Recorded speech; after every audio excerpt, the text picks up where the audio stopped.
Ngayon nga pala mga idol, naisip akong magmukbang ng itlog at saka fried chicken at saka na may kanin at saka pansit canton. Kaya naman kumuha na ako ng pera sa aking bag at nahulog pa nga yung pera, wala naman sumalo. Joke lang. At ito na nga mga idol, lumabas na nga ako at bumili na nga ako ng itlog at ito nga na nga nakabalik na nga ako at nagpa-cute pa nga ang loko. At ito na nga, kinuha ko na nga ang kasirola at nilagyan ko ng tubig.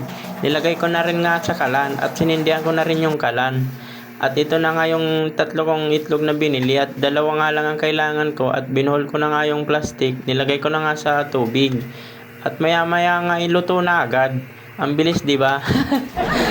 Kaya naman natanggal ko na yung itlog at kinuha ko na nga yung pansit canton at dinurog ko na nga at ilalagay ko na nga dito sa mainit na tubig.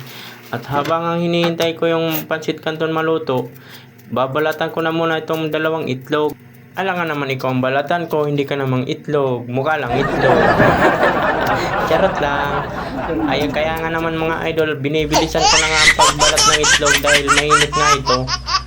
At ito nga mga idol, kinuha ko na nga yung pansit canton at luto na at tatanggalan ko na nga ng tubig para ilagay ko na dito sa plato.